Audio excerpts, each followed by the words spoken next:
Hi friends, welcome to அன்பு தொழில் சமையல். ரொம்ப நாள் கழிச்சு நான் இங்கே ஊருக்கு வந்திருக்கேன்.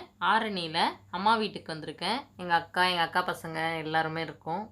நம்ம இன்னைக்கு வாழைப்பூவில் ஒரு ரெசிபி பார்க்க போகிறோம். வாங்க வீடியோக்குள்ளே போகலாம். 2 வாழைப்பூ எடுத்து க்ளீன் பண்ணுறது எல்லாருக்குமே தெரியும்னு நினைக்கிறேன். அதே மாதிரி க்ளீன் பண்ணி எடுத்து வச்சுருக்கேன்.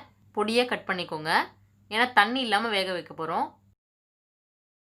வாழைப்பூ கட் பண்ணி வச்சுருக்கோம்.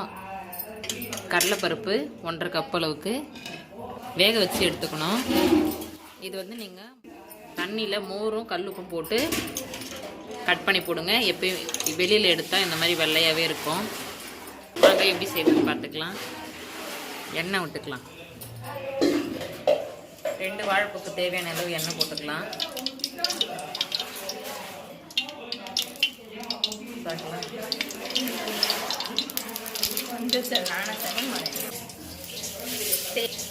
தேவையான பொருட்கள் 2 கருவேப்பிலை, பச்சை மிளகாய் ஒரு 4, வெங்காயம் ஒரு 2. எண்ணெய் சூடானதுக்கப்புறமா கடுகு போட்டுக்கலாம்.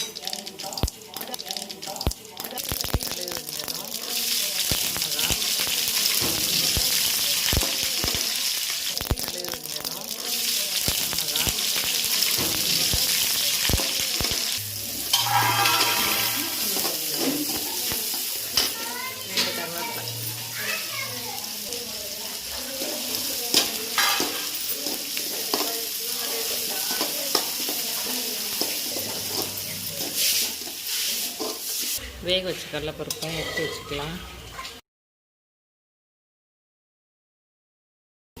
வாழைப்பூ கொட்டிக்கலாம்.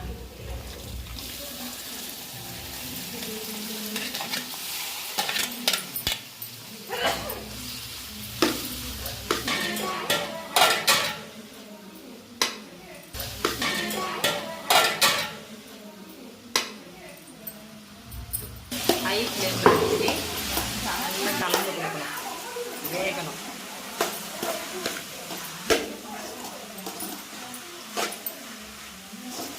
ஒரு ஸ்பூன் மஞ்சள் தூள் சேர்த்துக்கலாம். உப்பு தேவைக்கேற்ப பார்த்து போட்டுக்கோங்க. ஊற வைக்கும் போது கொஞ்சம் உப்பு போட்டிருக்கோமா பார்த்து. கடலைப்பருப்பையும் வேக வைக்கும் போது உப்பு போட்டிருக்கோம்.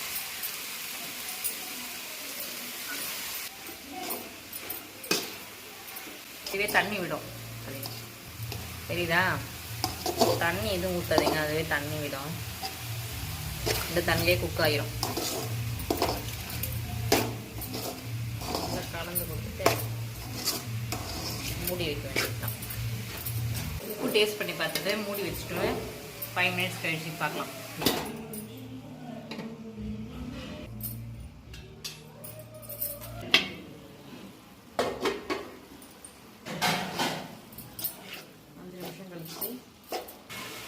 கடலைப்பருப்பு போட்டுக்கலாம். கை எடுத்து கொடுப்பீங்களா?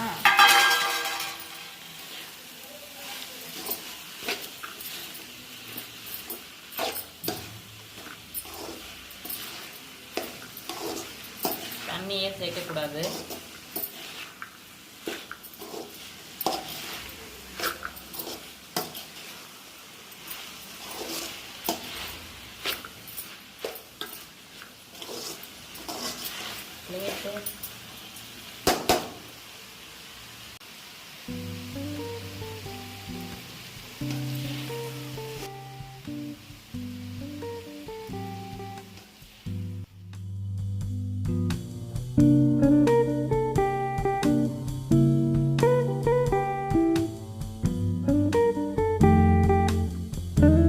அவ்வளோதான் ஃப்ரெண்ட்ஸ், நம்மளோட வாழைப்பூ பொரியல் சூப்பராக வந்திருக்கு. மீண்டும் வேறொரு வீடியோவில் சந்திக்கலாம். Take care, bye friends.